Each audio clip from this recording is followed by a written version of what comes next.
Every nation on Earth is drowning in debt. America's debt has crossed $38 trillion, the highest number in its history. The European Union carries nearly $14 trillion, Japan about $9 trillion, and shockingly, even oil-rich Saudi Arabia and export giants like Germany and China haven't escaped the grip of this global debt machine. So the question is, if the whole world owes money, then who exactly is it owed to? This is where money, power, and history collide, and where reality becomes far more complicated than it looks. Debt isn't just a burden, it's the invisible architecture of the modern world, the foundation beneath wars, crises, booms, and collapses. And if you follow the chain of creditors far enough, you arrive at a shocking truth. The world isn't indebted to someone else, it's indebted to itself. But the benefits aren't shared equally. The story begins not today, but centuries ago, when kingdoms were at war, treasuries were empty, and survival meant borrowing. In 1694, England was breaking under the weight of war with France. The king's gold reserves were running out. The crown was losing its shine. Merchants were summoned, and a new kind of pact was written, one that would change history forever. The government promised, "Give us money today, and we'll pay interest tomorrow through taxes." This was the birth of the first government bond. And to manage it, the Bank of England was created. It was a revolution. The state could now spend money that didn't even exist yet. Fast forward 300 years, and debt is no longer a weapon. It is the engine of the global economy. America borrows. Japan buys its bonds. Europe loans to developing nations.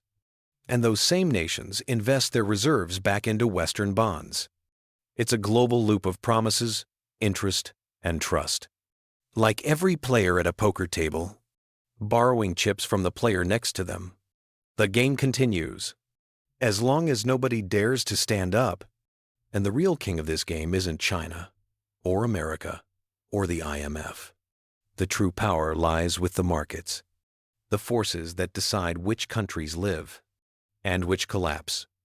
But the high priest of the modern financial world, the one controlling the pulse of this system, is the central bank.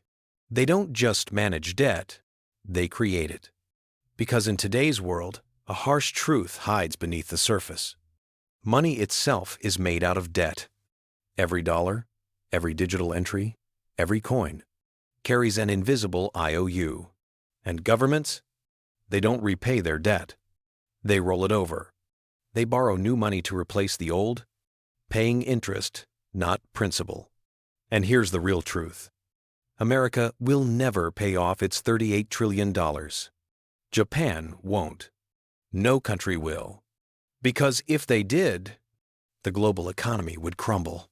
This entire system survives on confidence. The belief that governments will keep paying interest. As long as that trust remains, the machine keeps running. But if trust breaks, if promises lose their magic, then the world will remember what debt really is.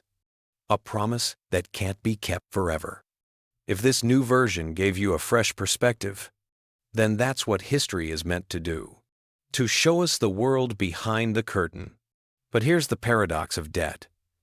Even though the world is drowning in it, no one can truly claim ownership.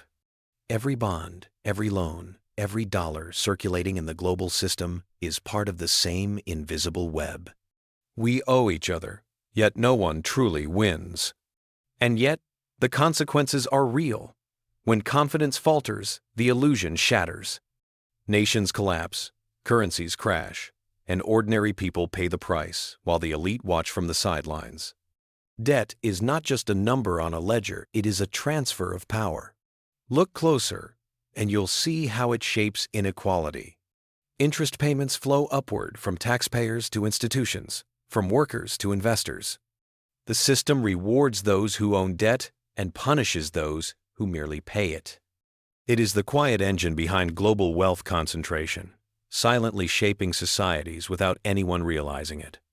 And the cycle never ends. Old debt is replaced by new debt.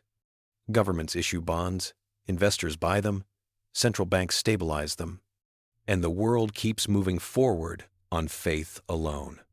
Debt becomes a language everyone understands, a rhythm everyone follows. This is the secret of modern finance. It doesn't exist to be repaid.